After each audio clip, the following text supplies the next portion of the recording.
Hello, everyone. Welcome to the second global webinar of the NPandemics campaign. I'm Andrei Kushlin, Senior Advisor to Transparent World, a geospatial solutions NGO, and a member of the campaign's coordination team, speaking to you from my home in Moscow, Russia.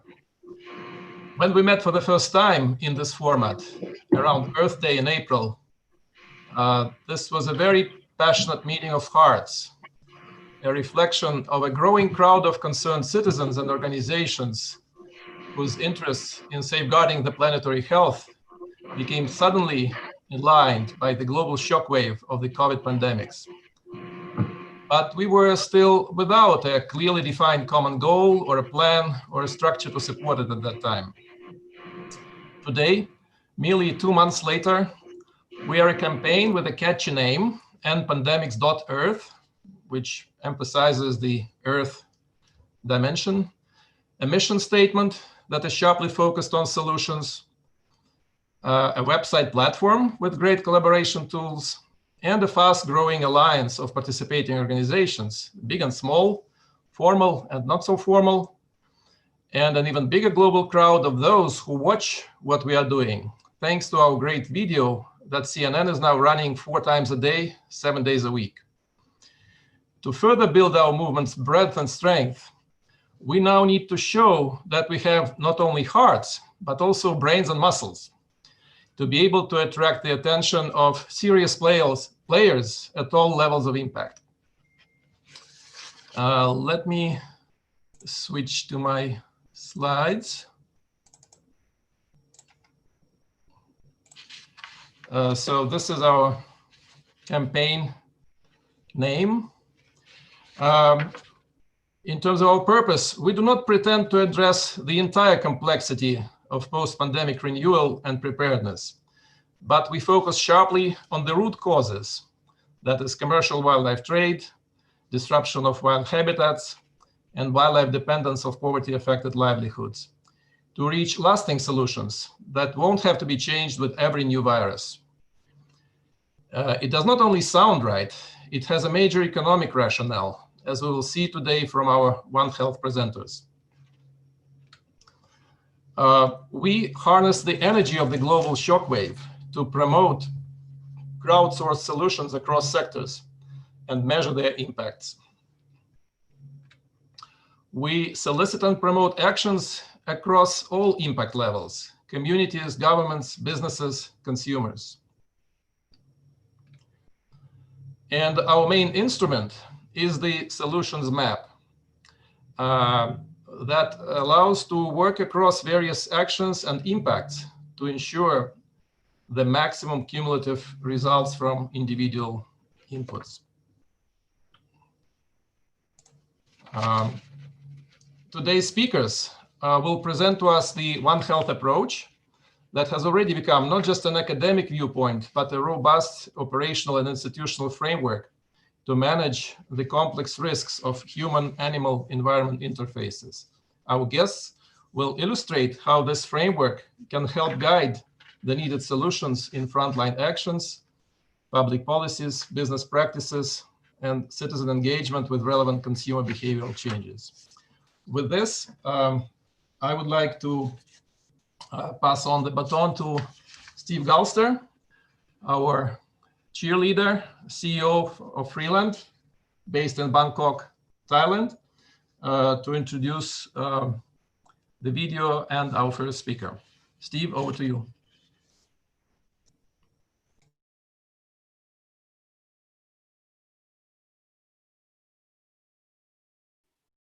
Thank you, Andrei. First of all, it says Onkuri in my slate. That's not my name, obviously. That's my wife's name. I'm using her computer tonight. So when we started the NPandemics.Earth campaign, we realized that we needed to get the key message out as efficiently as possible on a global scale. So we decided to make a short video, and we did that in cooperation with AsiaWorks and Sustainable Human, and the actress and supporter of ours, Jane Seymour, who showed up at our first webinar on April 20th, agreed pro bono to do the voiceover. Then we were very grateful and very fortunate to come into contact with a company named Be Grim, which helped us. We were going to share the video through social networks.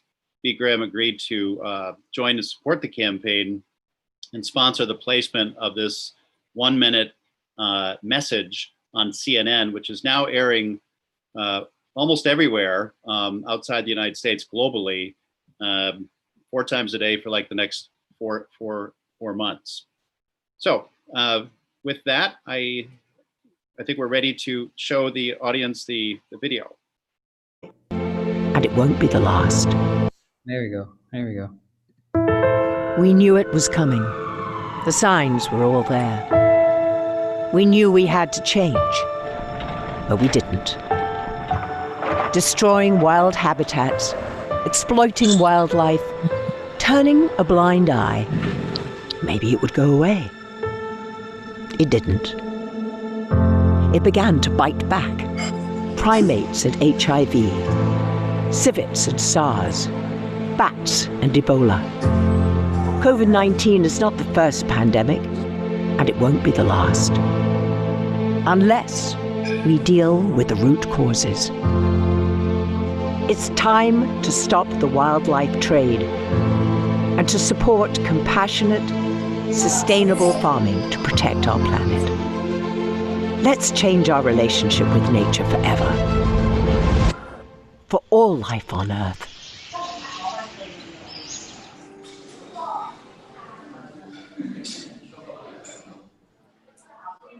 Thank you, Dan, for showing the video.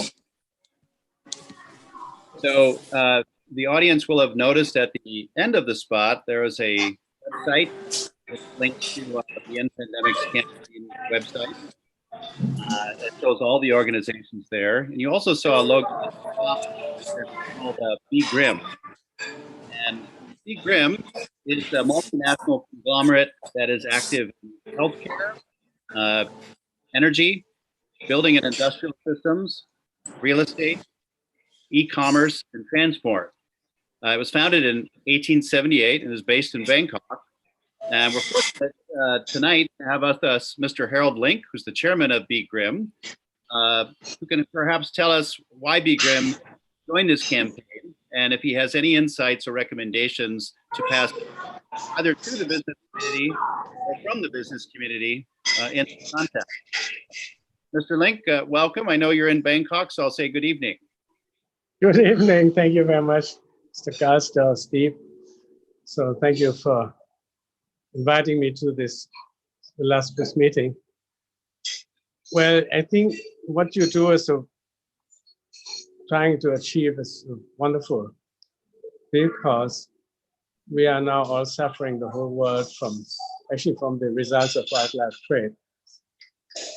Now, personally, I love tigers, and our company has been supporting protection of tigers for many years, together with the World Wildlife Fund and the Ministry of Natural Resources and Environment in Thailand.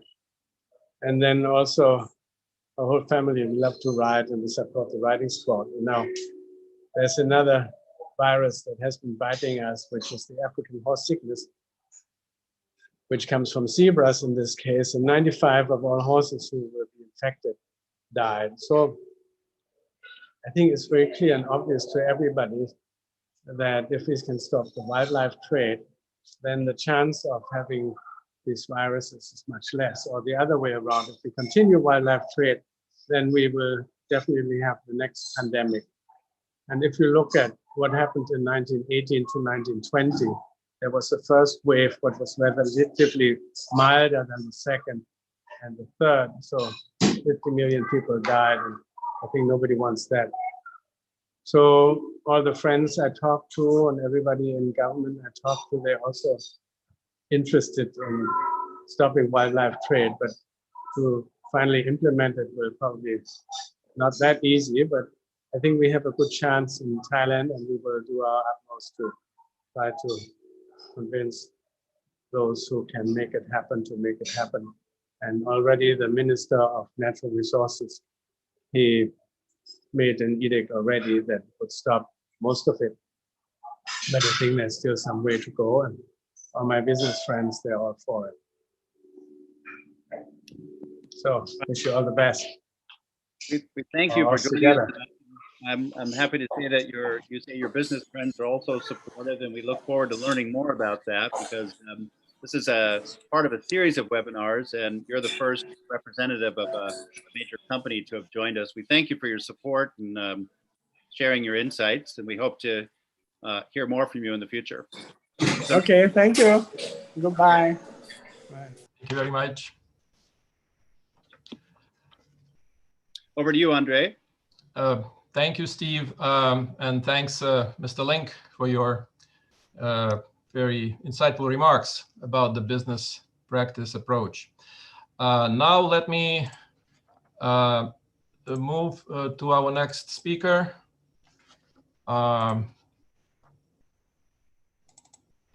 Olga Jones. She's a senior fellow at the Harvard Global Health Institute. And before Harvard, she had a distinguished career of over 30 years at the World Bank, where she worked as a health sector economist. She coordinated the World Bank's operational responses to avian flu and pandemics, and served as a macroeconomist for policy reform programs.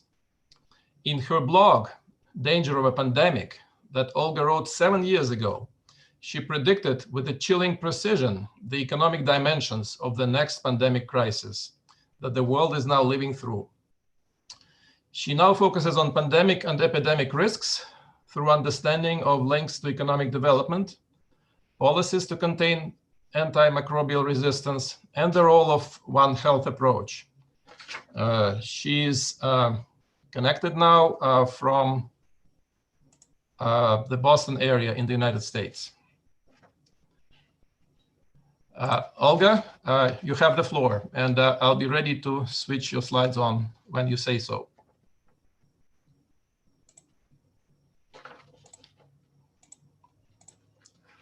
Olga, Mike, please put on your mic. Okay, got it. Thank you. Yeah, thank you for this introduction, and thank you very, very much to invite me to be part of this event. It's really exciting to see those stakeholders that are coming together to be concerned about this topic that's at the interface between human and animal health. We have been working on this for a number of years, since the avian flu response for maybe 10 years or so, 10 years ago or so, and it just does not have much traction, except in the context of an emergency like this. So it's really excellent that you are doing these seminars. So I want to talk about what is One Health very quickly, and why is it important for us to hopefully use it. So can you please start the slides? And we are thinking about One Health about with respect to microbial threats. These are the threats of infectious diseases, and also includes antimicrobial resistance. Basically, it's the humans and the animals against the microbes. That's a sort of an epic struggle of millions of years. So next slide, please. Okay. One Health is often presented as the intersection between human health, animal health, and environmental health. What's important to note is that it's not all of health. One Health is concerned about the overlaps where human health risks and animal health risks are the same or are closely interlinked. That's where we often see gaps in attention and gaps in the way the risks are addressed. And that's where there is the need for more collaboration.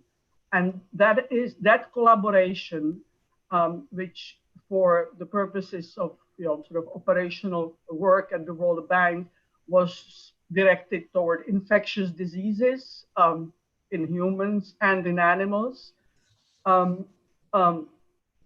is it's not all of health. It could be, there could be other areas of collaboration like mental health. But my presentation is basically about infectious diseases and antimicrobial resistance, and the way the intersections between human health and animal health and environmental health have to be better managed to reduce risks. Next slide. Yeah, it's not new. It's been around since 1960, this concept, and even since the 19th century.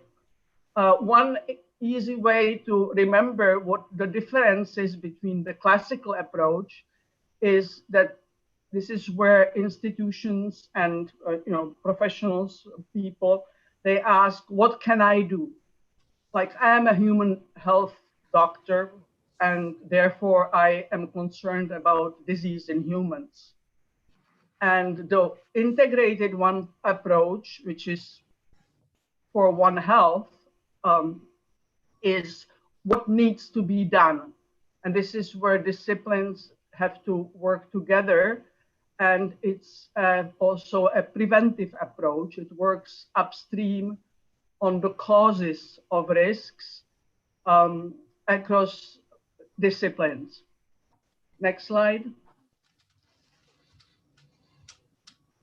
Now, why One Health? The major reasons for why we are interested in having this approach adopted is pandemic risk, which is now quite obvious to everybody. It was not 7 years ago, as Andrei mentioned. It has been grossly neglected in our institutions and by our governments. There has just not been the attention to prevention and preparedness. And together with pandemic risk is the similar risk of antimicrobial resistance, which actually requires also a One Health approach to control it. And the other reason is that this is a huge problem for poor countries and poor people. And these are not the pandemic diseases like coronavirus, but there are endemic zoonoses. There are pathogens that cause diseases that occur both in animals and in humans, often in livestock, but also wildlife diseases. And there are astonishing 2.3 billion infections of humans every year with these animal origin diseases. And it's mostly poor people in the poorest communities, so it's very useful in addressing those burdens and that poverty problem, which also impacts on the way that wildlife areas are infringed upon by poor populations. So we need One Health approaches because they actually are macro critical. Now we are seeing that world GDP is dropping at least 5% this year. This is a very major economic crisis, not seen since the Great Depression. Yet the attention of policymakers hasn't been there, and now it's hopefully the One Health approach will get a push from this experience. And also it's a problem for the poor countries' economic development. Next slide. Now, one reason why it makes so much sense to use One Health is the dynamic of infectious diseases. What we see with zoonotic diseases, the one that originate in animals, is that first there is exposure in animals, then there are clinical signs in animals, then there is exposure in humans, and then there are clinical signs in humans, and finally, people show up in hospitals and health centers being ill. And what happens is that we don't see the initial stages because we don't pay attention to them, because we don't use a One Health approach. Instead, we wait for people to have symptoms of illness and to have, to die or be ill, to do something to respond to an outbreak, a disease, infectious disease outbreak. And the costs go up exponentially.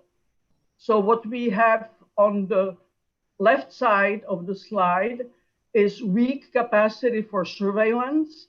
And it says veterinary, but it's equally wildlife surveillance and environmental surveillance.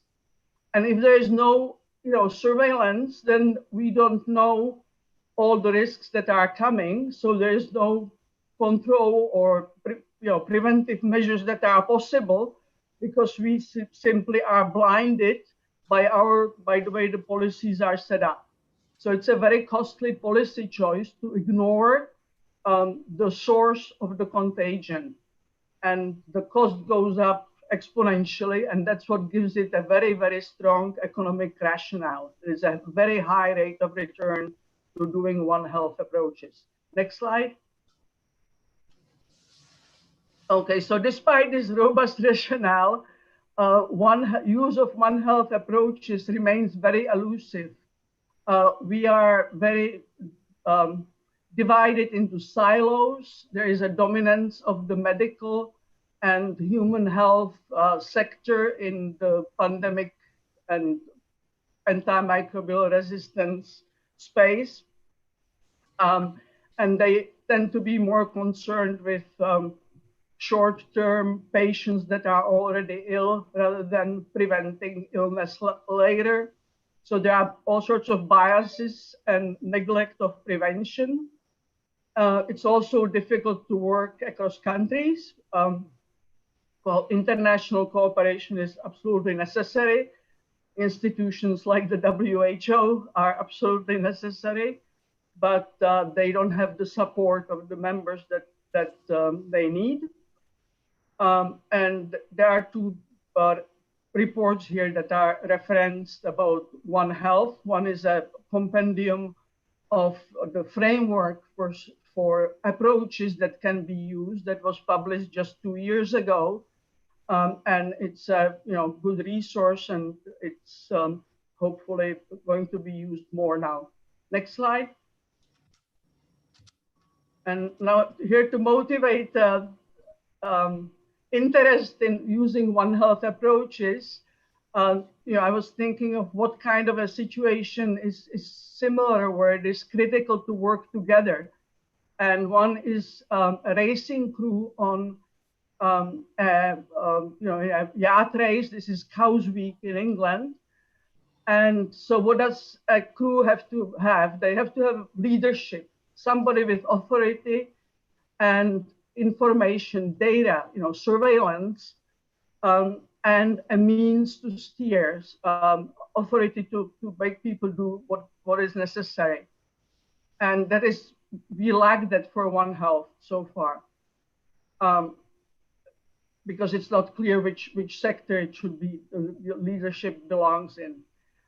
Then each crew member has to have a defined task, but they have to cooperate and watch each other as they go.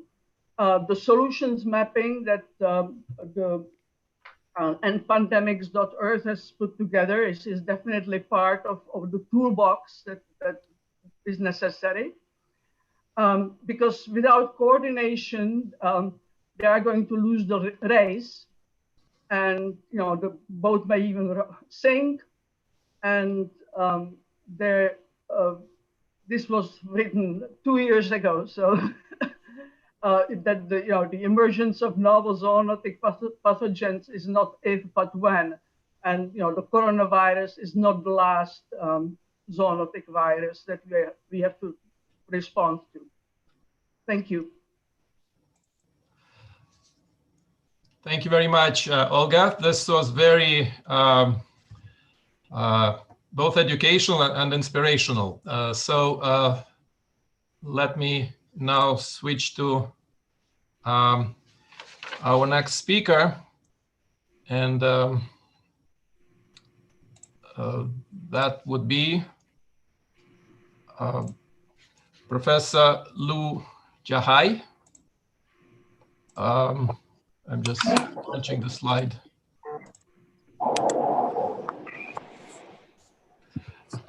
Professor Lu is the director of One Health Center of Excellence for Research and Training in Sun Yat-sen University in China.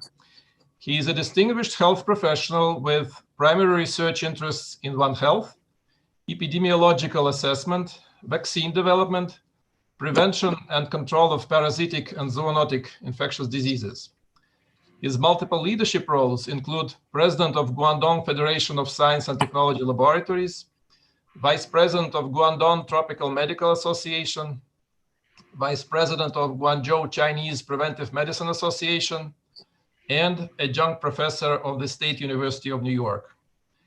He is connected from Guangzhou, China. Professor Lu, you have the floor. Hello, everyone. Hi. And I prepared the PPT, but now I'm using the cell phone. Don't share the PPT. So I only talk my idea. That is fine. Please go ahead. Hello, everyone. I hope you and your family are all well during this challenging time. I'm glad to have this opportunity to share my experience and the story related to the promotion One Health in China. As you may know, China leads the world in agriculture and animal husbandry production. This is driven first by pork, beef, and lamb, and followed by poultry and seafood. As the largest producer of the pork, China produced over 55 million tons in 2017.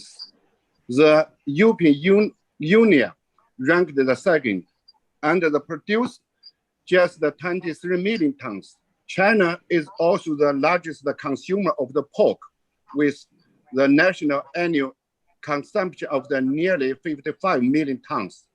Since the transformation and the expansion of the domestic market in recent decade, Chinese diet become increasingly more diverse, and Chinese people purchase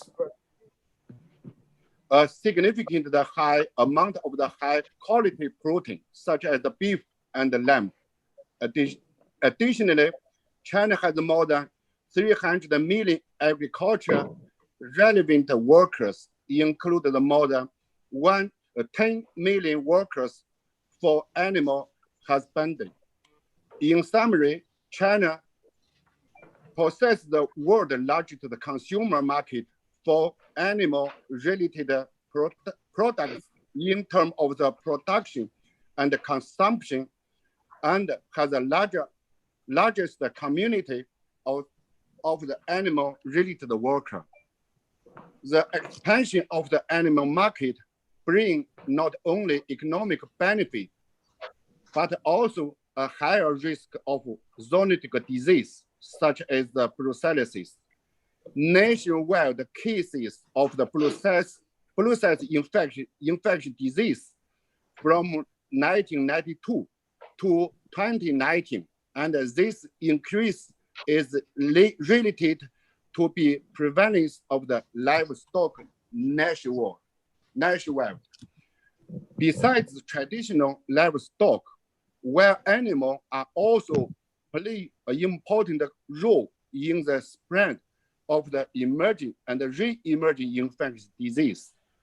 Although long banned by law, illegal private wildlife trade is still rampant. After the outbreak of the COVID-19, the Department of the Agriculture issued the wide list of the edible animal to distinguish between domestic and wild animal. In addition to the most common species, there are 13 rare livestock on the list, including sick deer, red deer, reindeer, orca, and others that are classified as a non-domestic edible animal. However, where we have a long cultural history of the cultivation of this certain animal, close packed them, and the humans in the process of the farming, slaughtering, and milking process and the fur processing may act as the source of the emerging infectious disease and represent the potential risk to the public. SARS in 2003 was an important turning point for both the development of the public health system and the One Health concept in China. Since then, China is gradually strengthening the public health system and adopt a joint mechanism for the prevention and control of the emerging infectious disease. This cross-section cooperation is also what the One Health movement advocates for. During the control effort of the H7N9 avian influenza, the Department of the Health and the Department of the Agriculture cooperated to mitigate the outbreak by implementing measures including poultry diagnosis and culling. The Department of Agriculture supported scientific research developed the effective vaccine to control the spread of the avian influenza. The notion of the health community of the mankind advocated by the Chinese government in the COVID-19 pandemic is also a concrete implementation of the One Health approach. After the outbreak of the COVID-19 in Wuhan, China immediately closed wildlife market, stepped up enforcement of its existing wildlife protection law, and acted to prevent the people from eating wild animals. These are specific actions to practice One Health. In the past few years, and as a fellow of the One Health principle, I have established the first One Health research center in China, held One Health international conference and a training session and the research project. My team has also worked to develop the better method for the prevention and control of the emerging infectious disease. This suggested methods include the first, establish the International One Health Alliance to develop the technical training and build a cross-country collaboration. The second, from the human, animal, and the environment's perspective, to establish the team of the specialists to promote biosecurity education and to conduct the research on disease prevention techniques. And the third, call for the wildlife trade ban, legislation, and education on wildlife protection. I am honored to be part of this wonderful global One Health initiative, and I wanted to thank the organizer for this great opportunity to share my thoughts. I'm looking forward to hear solutions from other countries. Thank you. Thank you very much, Professor Lu. This was an extremely insightful presentation on how One Health approaches are dealt with at the national level, at the level of national policies and capacity building. From here, let me proceed with our next speaker. And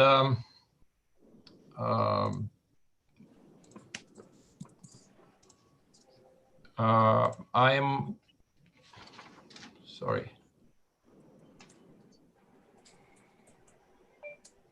One second.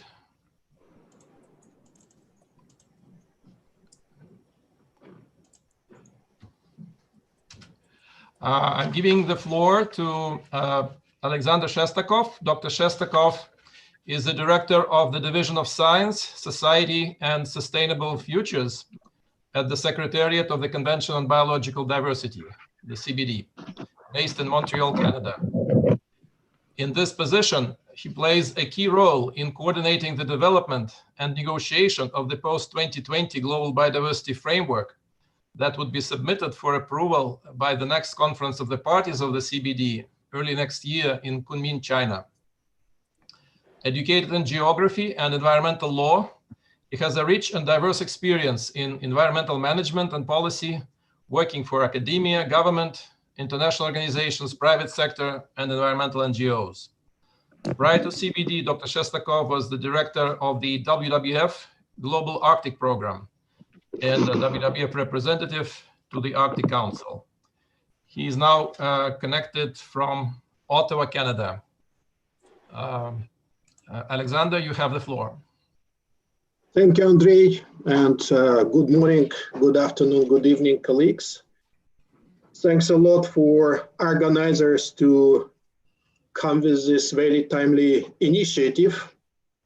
And definitely, while this event is probably one in the series of events related to pandemics and also recovery after COVID-19 crisis, that's actually every voice is counting today. Every voice bringing us closer to solutions, and every voice raising the issue, including at policy level.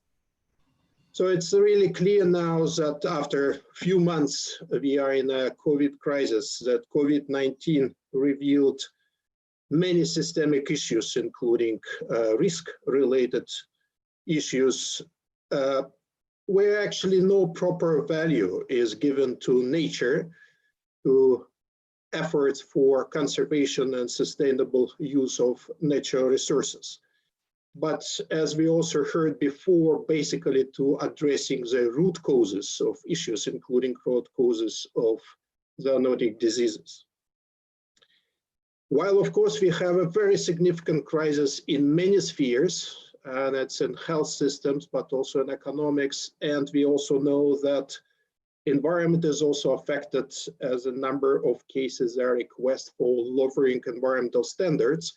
At the same time, current situation is bringing also a number of opportunities as well. And we need to use those opportunities. And those opportunities include what we can do differently, what we can do better to react and not only to rebuild the world after COVID-19, but also looking forward, first of all, for the future reduction of risk and prevention of new pandemics. And we heard already from Olga that it was definitely not the first pandemic, and unfortunately will be not the last one. The key from perspective of the convention is definitely to address root causes.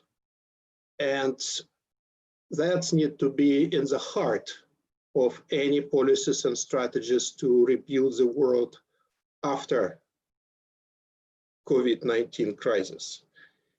And that includes much wider use of nature-based solutions, much wider efforts into investment into nature conservation and sustainable use of resources, which is actually well paid. Sometimes it's maybe not a short-term gain and maybe longer than election cycle as well. But in a long term, it's a really well-paid investment. And that's another point, re-evaluation of attitudes to nature and environment and biodiversity, and how those elements are incorporated and factored in economic development. One Health, this is a concept very much also at heart of interactions between our convention and WHO system. It was welcomed at our last conference of the parties in Egypt in 2018 and will be further developed. And again, the key point is not only look at economics, but of course the primary goal of One Health is to ensure lives of people, but also to ensure life on Earth. And that's again important component of One Health, where we are thinking about co-benefits and multiple benefits of maybe one particular action.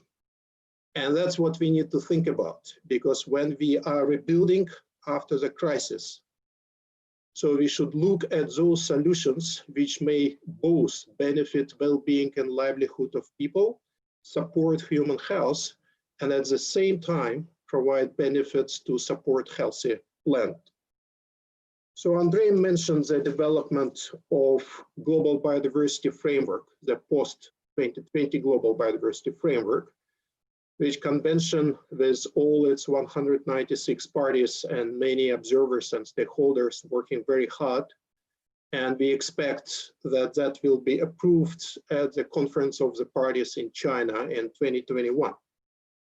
We also know from last global assessments, actually issued also last year, that the 5 key root causes, not the only, but key root causes and direct drivers of biodiversity loss are actually unsustainable agricultural expansion, climate change, pollution, invasive alien species, but also direct overexploitation of biological resources, including wildlife.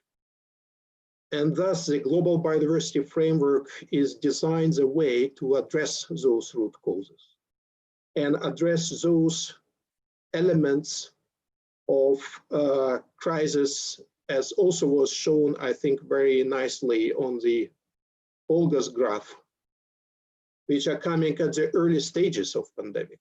So we need to deal with degradation of ecosystems and actually stop it.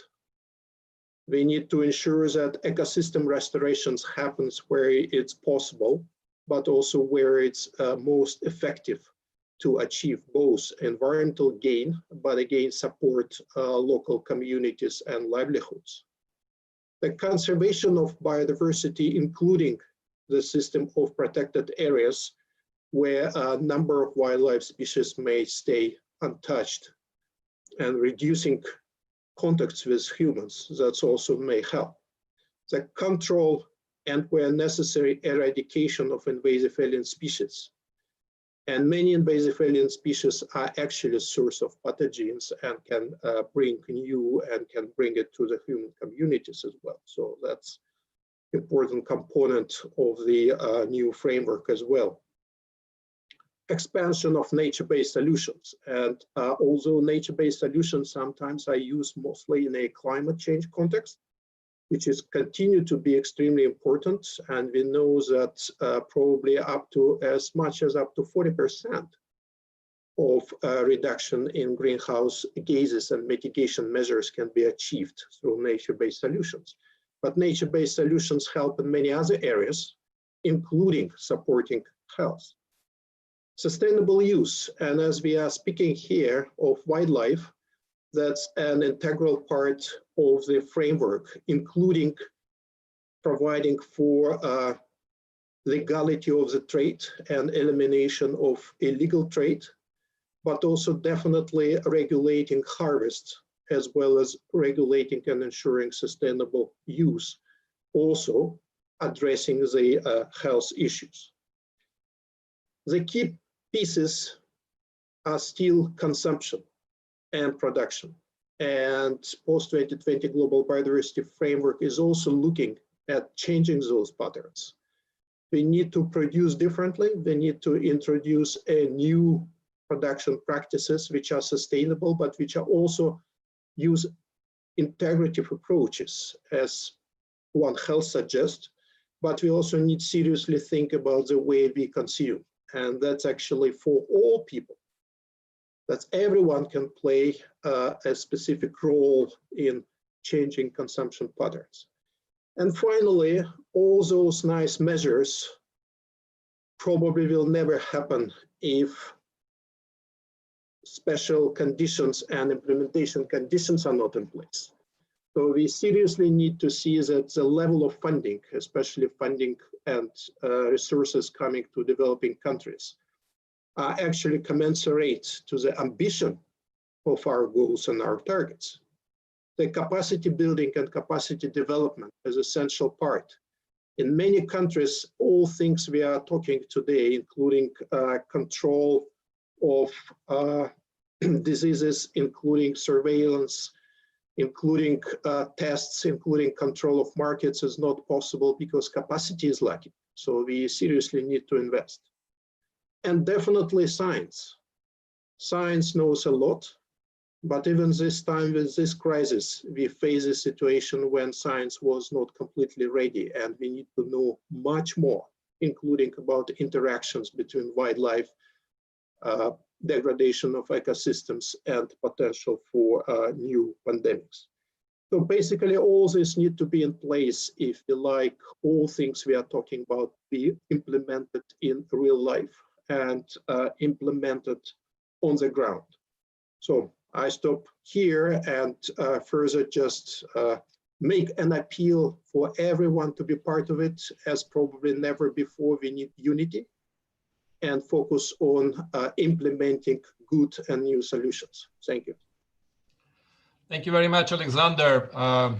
I guess I can use it as a bit of an advertisement that tomorrow your organization, the Secretariat of the CBD, together with the Secretariat of the World Health Organization and WWF International, are having a very important also webinar addressing planetary health issues. And so our conversation today is a very direct and kind of useful connection to that kind of higher level policy discussions. And certainly we will follow up with the various players in this area. Thank you again. And let me now move on to our next speaker, moving from policies to frontlines. And we are now asking Suwana Gauntlet to come to the floor. Suwana is at the forefront of endangered species conservation. She's the founder of Wild Aid and also the founder and CEO of Wildlife Alliance. Working directly with wild habitats, she applies a direct action approach in saving threatened forests and preventing species from extinction. She has 25 years of experience in strengthening parks and reserves around the world, combating illegal wildlife trade, and rescuing thousands of trafficked animals in Southeast Asia. She has worked in Cambodia for the last 20 years, where she directly manages 8 field programs. She's now connected from Phnom Penh, Cambodia. Suwana, the floor is yours. Thank you, Andre, for the great introduction. And I'd like to thank Steve Galster for bringing us together and creating such a needed campaign. I hope our efforts, our joint efforts, will be successful, and that I can share with you what we found has worked in preventing contact between live wildlife and humans in Southeast Asia and East Asia. So Wildlife Alliance, as Andre said, is a frontline NGO based in Cambodia, but we have also impact on the transboundary trade to China. We are the boots on the ground, working in close partnership with government and communities to fight the relentless Pan-Asian illegal wildlife trade for the last 20 years. And we all know, and that's what we're talking about today, that over the last decades, the global wildlife trade has given birth to HIV, to SARS, Ebola, COVID-19. But there is no sign that the wildlife trade is abating. And we know that, and thank you to Steve for bringing us together, we know that we need to apply coordinated solutions. Otherwise, the next pandemic is right around the corner. Viruses and bacteria are the components of nature that we have no control over. But this is really bringing us to our knees, this pandemic. And these viruses and bacteria have the bad habit of jumping to humans when a large number of wild animals with compromised immune systems are crammed into small cages and they come into contact with humans. The question that we are all asking today is how we can prevent that jump from wildlife to humans. How can we stop this time bomb? We need to address the root causes simultaneously from multiple angles, which is what this matrix shows. This matrix, which the NPandemics.Earth has created, and shows a complex web of solutions, which hopefully by us all coming together, we can address at the same time. We can, through our, each one of us, through our specialties, we can bring effective action in each of these categories, which is reducing demand, expanding natural habitats, stopping trafficking, securing livelihoods, and changing business practices. This way we'll be going forward with a full deck of cards in our hands. And right now, we have not gone forward with a full deck in our hands, just one card perhaps, and things have gone wrong. So how does Wildlife Alliance fit into this web of solutions? We are taking action locally here in Cambodia and transboundary with our neighboring countries by facilitating policy changes on the wildlife trade, by raising political will, by working with rural communities to help them stop wildlife poaching. And what people rarely talk about, we are also strengthening law enforcement on the ground to arrest wildlife traffickers and seize wildlife shipments smuggled to neighboring countries. So to date, we have arrested, working with the government officers that we work with, have arrested over 7,000 wildlife traffickers. I think many of you know the wildlife trade is operated by global criminal networks. That is why law enforcement is so important. It is not just the community selling wildlife. So if we implement community programs, that is important, that's a part of the solution, but it is not enough. Changing policies also is not enough because criminals don't listen to policies. Wildlife Alliance will be happy to share the solutions that we know work, and we will help NPandemics.Earth to add to the solutions map that's being built. So Andre asked me to share some things that work with the community that we have been implementing for the last 20 years. So here they are.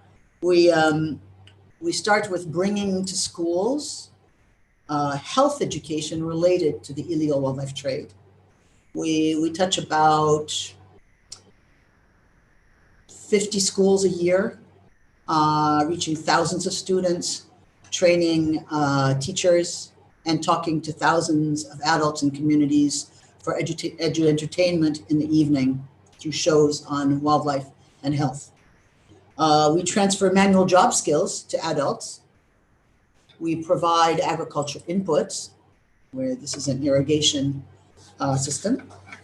And we help set up microcredit schemes. These ladies that you see here are the microcredit scheme group in Savannah Baitong, a village that we helped starting in 2003. And these ladies are very apt at discussing and solving the lending issues in the village and making sure that people do repay their loans and that everything is according to sustainable agriculture. But what I really want to share with you today is what I've learned over the last 20 years on wildlife law enforcement here in Cambodia and how it is at the heart of fighting future pandemics. When I arrived in Cambodia 20 years ago, wildlife was being sold everywhere in very unsanitary conditions, in restaurants, on sidewalks, in markets. Bears would be waiting in cages outside restaurants for their next paw to be cut off. You can see this bear already had one paw cut off, and it was served to VIP customers in a restaurant after their golf tournament to make them stronger during the next golf tournament. Macaques waiting for their brains to be eaten alive so that people could be smarter from it. Tiger cubs in 4-star general living rooms to show off as a status symbol. What we have experienced is the best results. What we have experienced produces the best results, is working closely with the government, law enforcement, judicial police officers.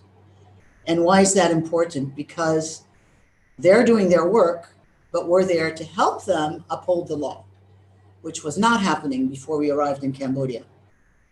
If we want to actually, because our goal is, let's remember, to reduce the number of live wild animals crammed in small cages, smuggled across borders in completely unsanitary conditions, and being sold on wet markets. So in order to do that, we have to roll up our sleeves and we have to work hand in hand with judicial police. This is what happens on the ground. If we don't, we cannot reduce the actual number of wild animals reaching the markets. So as we know, the real problem is that these animals have an immunocompromised system. They are extremely stressed. They haven't eaten or drank water for days. They can't even turn around in these cages. And so therefore they are a time bomb brought in contact with humans. And all it takes is one human to then propagate it to other humans. Wildlife Alliance, we operate on the ground with two types of law enforcement agencies. One is the Ranger Protection Program in one of the source areas, the largest source area in Cambodia, the Cardamoms. And the other police force that we work with is the Urban Wildlife Police. I actually helped create this Urban Wildlife Police in 2001 with the Forestry Administration. And what this captain is showing you is frozen wildlife meat that was being sold at a restaurant down south in NatureBased. And per year, we confiscate several tons of wildlife meat and body parts going to Chinese medicine. This way we fight the whole supply chain, the source, the transit, and also the consumer demand. We have a really neat campaign going on right now, which is called Stop Eating Wildlife. And we have several actors playing roles in videos of how they eat wildlife and they're very proud of it. And then they fall victim to the pandemic COVID-19. And it's being shared by a lot of, actually thousands of viewers so far. So every year we stop 4,000 live animals from reaching wet markets. And since we started in 2001, we've stopped a total of 70,000 live animals from reaching wet markets. And what I've learned, it's a tough lesson, but it's the truth, is that it's not enough to rely on governments to implement law enforcement. That's what most NGOs do. They rely on government. They say this is their job, not ours, to participate in law enforcement. And unfortunately, all the developing countries that I work in have good laws. They have really good laws and usually good policies. But what is missing is enforcement of these laws on the ground. That's where we, NGOs and civil society, come in to play an active role to help the government uphold the law, fight the trade on the ground, and not just be content to facilitate better policies or writing scientific reports. Am I over time? Okay. So I'm not over time. You are, but if you can finish now quickly, that would be great. Thank you. Okay, I'll finish. Yes, the biggest challenge is corruption, which makes, okay, you can see this car. This car is a police car transporting endangered tortoises to the Vietnam border. And here's our unit, headed by Forestry Administration and with military police and us as civilians stopping the car. And the biggest contribution that we've made in this country is, one, we've closed all the wet markets. There aren't any with wildlife anymore. Restaurants that served wildlife were closed by the mayor of Phnom Penh 15 years ago. We don't have wildlife served in most restaurants. And the other contribution is we are making sure by our presence that wildlife that are seized, like these tortoises, are not being resold. That's what happens in most countries. And that's what was happening before we arrived. Wildlife is rescued and then it's resold into the black market. So on a daily basis, we are having an impact on the behavior of government officers, which is one of the most effective ways that we found to reduce the actual illegal wildlife trade. That's my last thing is sales on social media. We are today facing exponential challenges, which is that a lot of the wildlife is being sold on social media. And in the last 9 months, we have investigated 42 cases and cracked down on 39 cases. Clearly, we cannot come out of this pandemic continuing to do conservation as before. Conservation is as guilty as the other sectors of society. We have not done enough. We have focused on the comfortable things, which are community work, scientific research, workshops, train the trainer, but something went wrong. Conservation tools are important in fighting the wildlife trade, but so far they've been totally ineffective. And they're not enough to stop future pandemics. Conservation needs to take a turn today. And we hope that with this movement, this campaign, we can lead the way. Thank you very much. Thank you very much, Suana. Very visual, very hard-hitting impacts on the ground, front lines, and working with communities is the foundation of everything. But it needs to be augmented by these other impacts through businesses, through policies, and ultimately addressing consumer behaviors. Thank you again. So now let me move to our final speaker for today.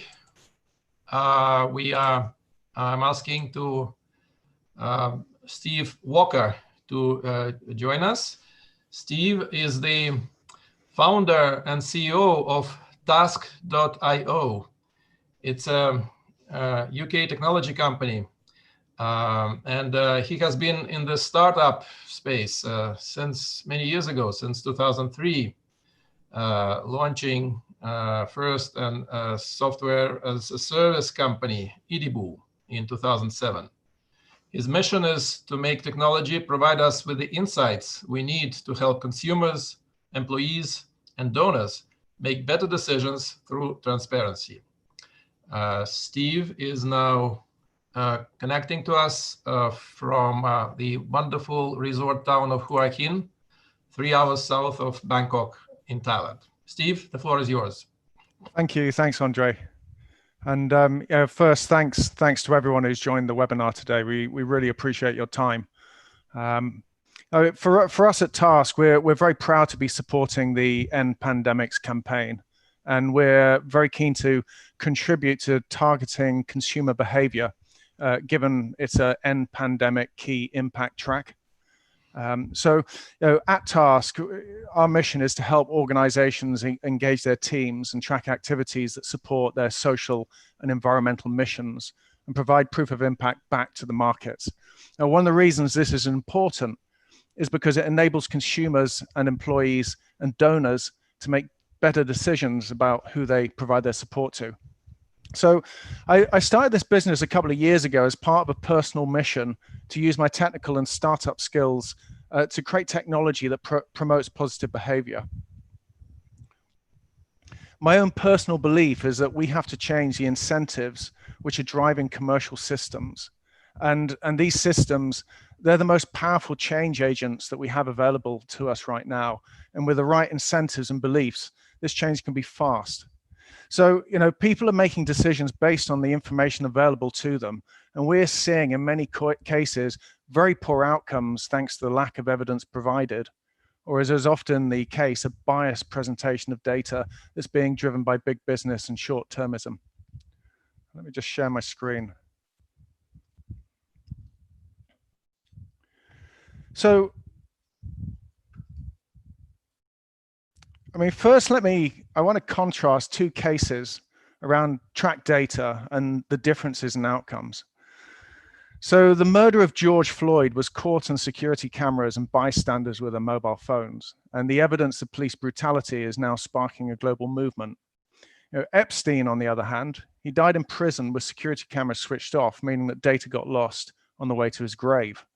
So whatever your view on conspiracy theories, my point is that truth is a powerful change agent, but only when we can provide absolute proof. George Floyd was not a billionaire like Epstein, but the data gathered during his demise will likely see a change on a scale that he would never have ever imagined. I'm going to highlight some challenges and success in the world of data tracking. And the first place I like to go to is our first client at Task, which was Freeland. Now, we worked together to pioneer a program that aimed to increase rewards to the forest rangers and local communities protecting tiger populations in northeast Thailand. And here we've got a great example of the challenges that people like Freeland face in behavioral change. If you're a young adult in a target area and you're looking at your career options, one is to be protecting animals for less than $9 a day, and your life is potentially at risk. Alternatively, you can look to earn $30,000 for one day's work by providing a single tiger carcass to the black market. So, we face very, very tough incentivization challenges. But if you look at the COVID pandemic, we've seen society suddenly placing increased value on, for example, frontline workers who are risking themselves to look after other people. Now, how can we do the same for the forest rangers and the community members in remote areas who risk themselves for our collective benefit? So we have to use data tracking to expose the great work that's happening. And we have to reinvent business models and incentives in which more funding flows into these communities and brings a balance against the incentives to do wrong. Next, I want to introduce you to Bill Borman, who I know through my history and recruitment software. And what I love about Bill's story is how a very small number of people can impact a large number of lives. So Bill lives in Northampton, UK, which has seen a dramatic rise of rough sleepers during COVID. Many of these people, they're migrants from outside the UK. They're outside the UK social system, and they're struggling to get support. At the same time, soup kitchens are closed down due to social distancing, and temporary housing is already full. So Bill has been delivering food and essential supplies around the town and using tasks to track activities. For example, the initial assessments of new rough sleepers, so they know how many people require help, tracking the delivery of meals and food packs, and also creating safeguarding reports. And that's people that they believe are at risk, so social services can contact them and assess them. So through his data tracking, he's been able to increase donations by providing supporters with latest reports on real-time reports. And you can see in this slide, the fact that he delivered 465 meals in the last 10 days. He's also got the local council to now accept that there are, in fact, more than double the amount of rough sleepers in the town than was being officially reported. And this is paving the way to getting more support from government. Another example of how the data is being used is the fire department are accessing his reports because the geolocations of the tent sleepers let them assess increased fire risk. And for me, Bill represents the power of individuals to make change, and it's specifically his data-driven approach, which means that he's getting leverage that other initiatives are simply missing out on.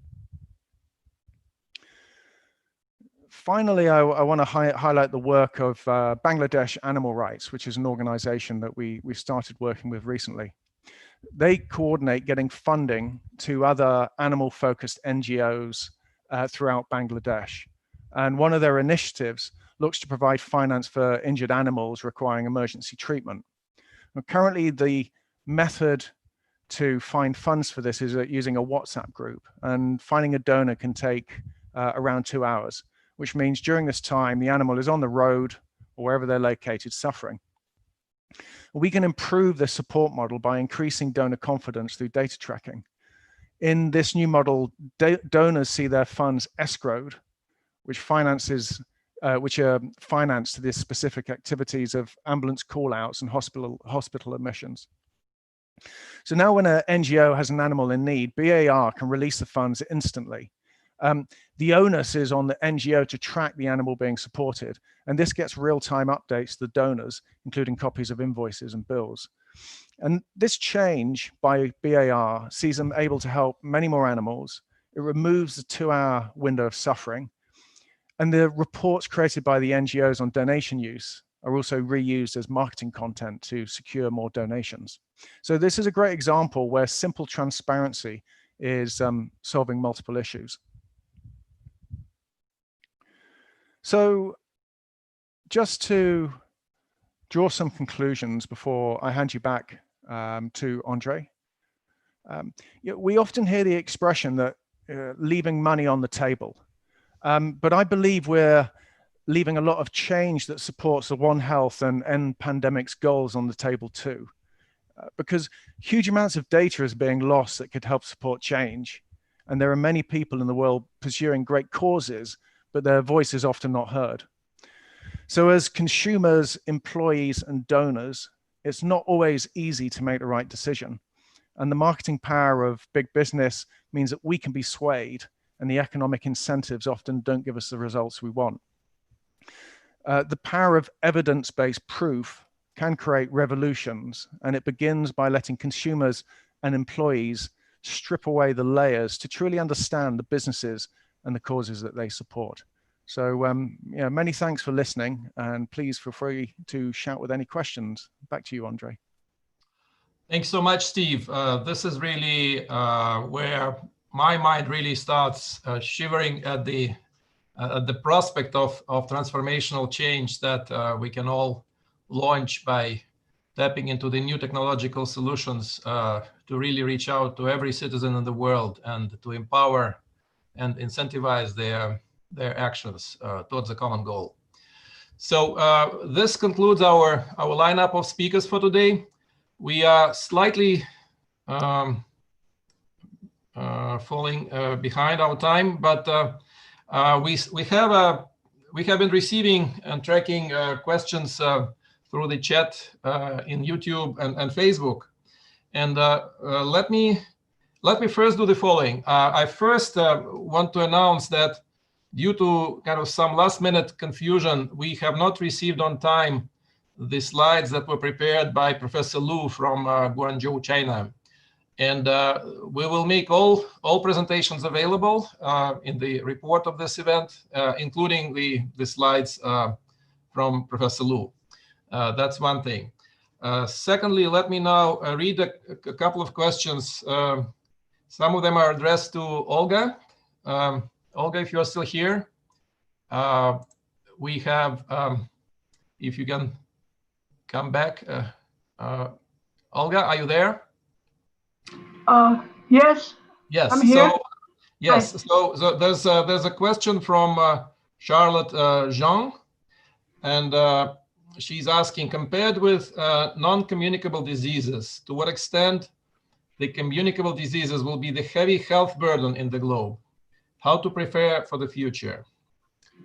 So maybe if you can give a short answer, and we'll invite people to follow up more in depth later. Thank you. Okay. So I want to share the screen. I have actually a table that shows exactly this. Can you see it? Nope. No? No. Okay, I'm clearly not doing something right here.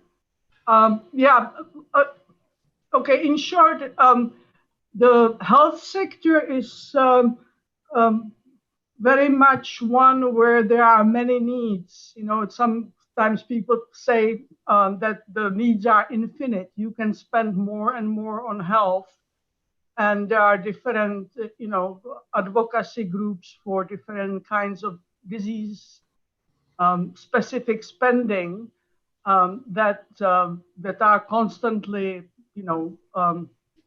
arguing for more allocation from public funds, or trying to get more funds into that specific health problem to try to address it.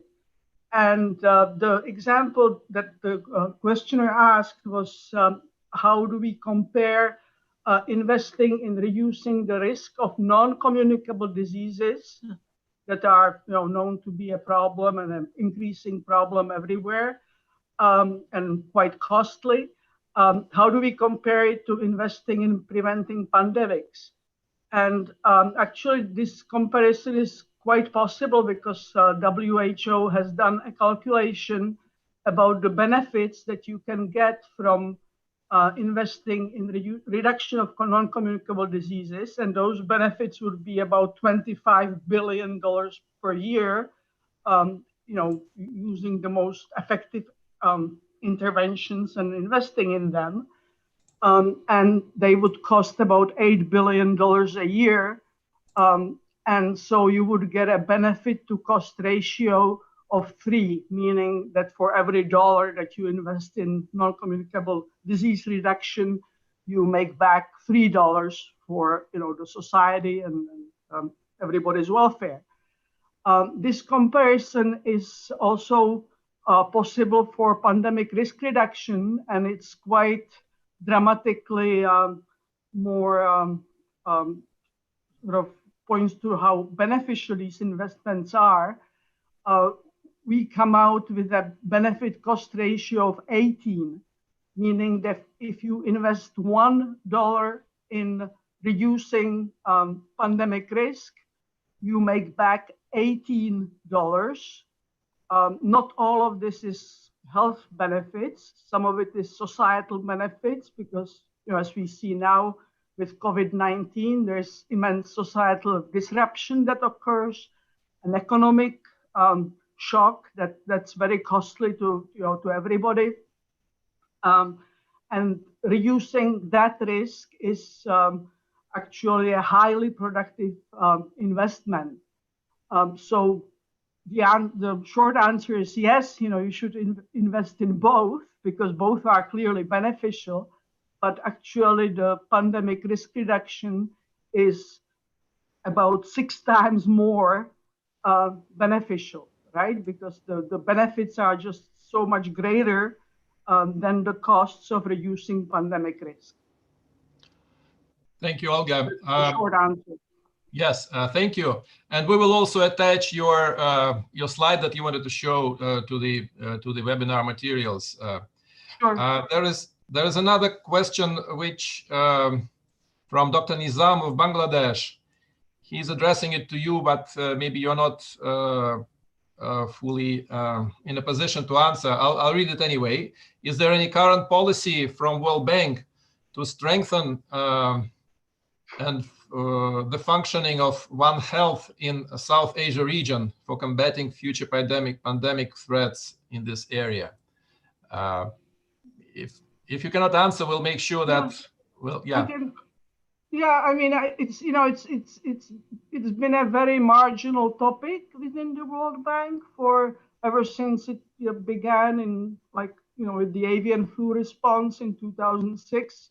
We began working in a One Health manner, at least on that response, but then it ended, so it went, it kind of went away. Now I understand it's being resurrected and looking for ways to re-engage. The question is how sustained will this interest be, because inevitably new problems come up, new topics, and this has been very much sidelined for the last until 2010 and 2020 when the COVID response started. It was really a marginal topic. So I hope it is increasing. Well, obviously not anymore. It's it's not anymore a marginal area. We are in contact with colleagues in the World Bank in the various global practices of the World Bank. Great news. Yeah, and we'll make sure to follow up with them, and in our next iterations of this global webinar format, we'll seek to invite them and also engage in discussing how the solutions can be cascaded from kind of either top down or bottom up. I have another question from Jenny Jimmy Desmond. I think I'd like Steve Galster to try to answer this question. Is the NPandemics campaign able to provide materials and funding to print and distribute to countries like Liberia, who are doing significant international wildlife trade or illegal wildlife trade work and showing success? Steve? Okay. So the campaign is in the midst of setting up a collective toolbox, which will include tools for behavior change, awareness, anti-poaching, sustainable farming, the gamut of subjects that we cover in our integrated and holistic approach. So there will be materials that we definitely can share, and we're going to be developing new materials. For example, just one of many examples, like that 1-minute spot we showed before. We're getting that translated into different languages, Chinese, French, Spanish, Arabic, Thai, etc. But beyond that, there are already many tools that each organization, we have almost 30 organizations that have brought to the Alliance, and we're creating an archive, so to speak, that people will be able to reach through our website, download, or sometimes get directly from the Alliance partner. Now, with regard to funding, we are also putting together a grand global plan to not only raise awareness here, that's a big part of the campaign, but to also put wind into the sails of each NPandemics partner. So if you want to join up, and if you are doing something critical toward the One Health strategy, protecting nature, protecting wildlife, but also the other elements, supporting compassionate, sustainable farming, and everything in between that we've heard about during this webinar, get in touch with us. It's easy to do that. I think you probably got the details through this webinar, but we are teaming up with each other and with organizations outside the Alliance to flesh out a plan, get money, and get stuff done. Thank you. Thank you, Steve. There's one final question. I'd like, it's obviously to Alexander Shestakov. Alexander, are you still there? Yes, Andrei, go ahead. Yeah, perfect. So the question is, what are the current practical opportunities from the civil society to engage with the negotiation process leading towards the COP15 and the new global biodiversity framework, so that the realities of the post-COVID world are duly reflected there? Can you give us some guidance on this? Thank you. There are several opportunities for civil society and overall stakeholders being engaged. So first of all, of course, through meetings, upcoming meetings. And later this year, early November, we will have what we call meetings of subsidiary bodies of the convention. One is subsidiary body on scientific, technical, and technological advice, and another one on implementation. So both meetings in early November, they will consider certain elements to inform global biodiversity framework, including an essential part of it, monitoring framework, which will include monitoring elements, but also indicators for measuring the implementation of the framework. So that definitely partners and any organizations are welcome to be part of those meetings, including presenting what they are doing through the system of side events. Not directly negotiation process, but side events on margins of the meeting. Also, in a few weeks, we are planning to issue for wide peer review process the initial draft of the monitoring framework for global biodiversity framework, which will include the components of goals and targets, monitoring elements and indicators. So that will be open for probably a month. So again, any contribution in a written form from anyone interested, and those submissions will be actually processed and again used by the team in preparing the next version. Also in probably next February 21, we will have the third meeting of the open-ended working group on post-2020 global biodiversity framework. That will be the final meeting of this group, actually finalizing the draft framework. So again, this meeting, as other meetings, are open for observers, and civil society can be part of it. So there are those numerous avenues at this stage which anyone can use to contribute to the development of the framework. Thank you. Thank you very much, Alexander. With this, we are already out of our time. I am using my power of the moderator to close the line on our discussion. Let me summarize. I'm not going to summarize the entire conversation that we've had, but more like throw in a vision of where we are going with all this. You've already seen a couple of times this matrix, this map of solutions, and those little kind of blotches of yellow across the various cells of the matrix is kind of my artistic rendering of where we might be right now. We are shooting a bit of a scattergun approach with some traditional types of activities, a lot of them focusing on frontline and community work and habitats and the stop trafficking arena and some others.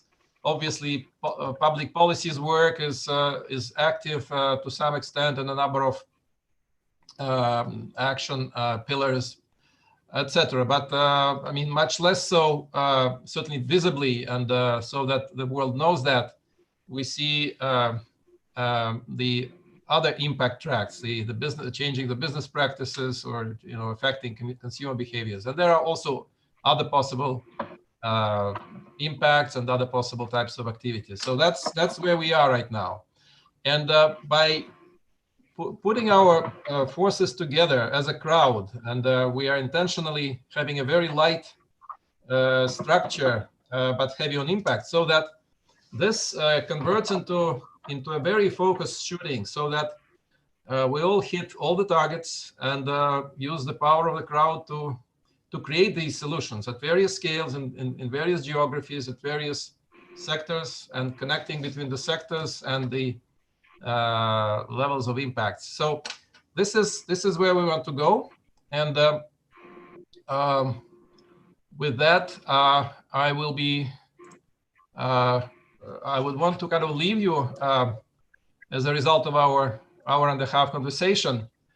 Let me throw back for a final word to Steve Galster as our leader of the pack.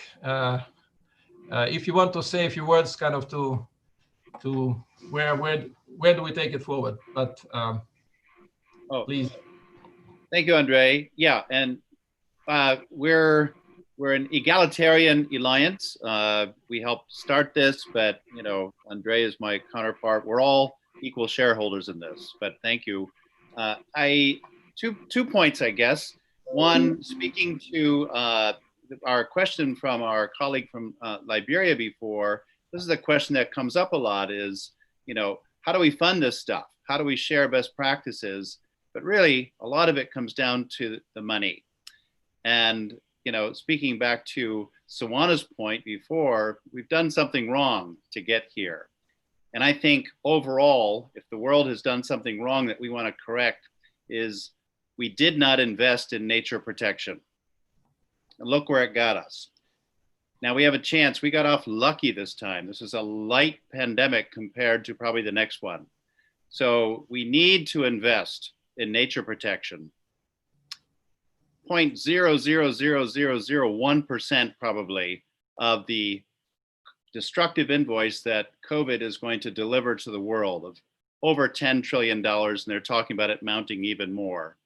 We don't need that much to protect wildlife, to protect the wildlife habitats, and also to promote sustainable, compassionate farming. So I think, we need the world to invest, and we need to make sure that that money doesn't just go to a bunch of big contractors who stuff the money in their pocket, nothing gets done. We need it to go to the front lines, okay?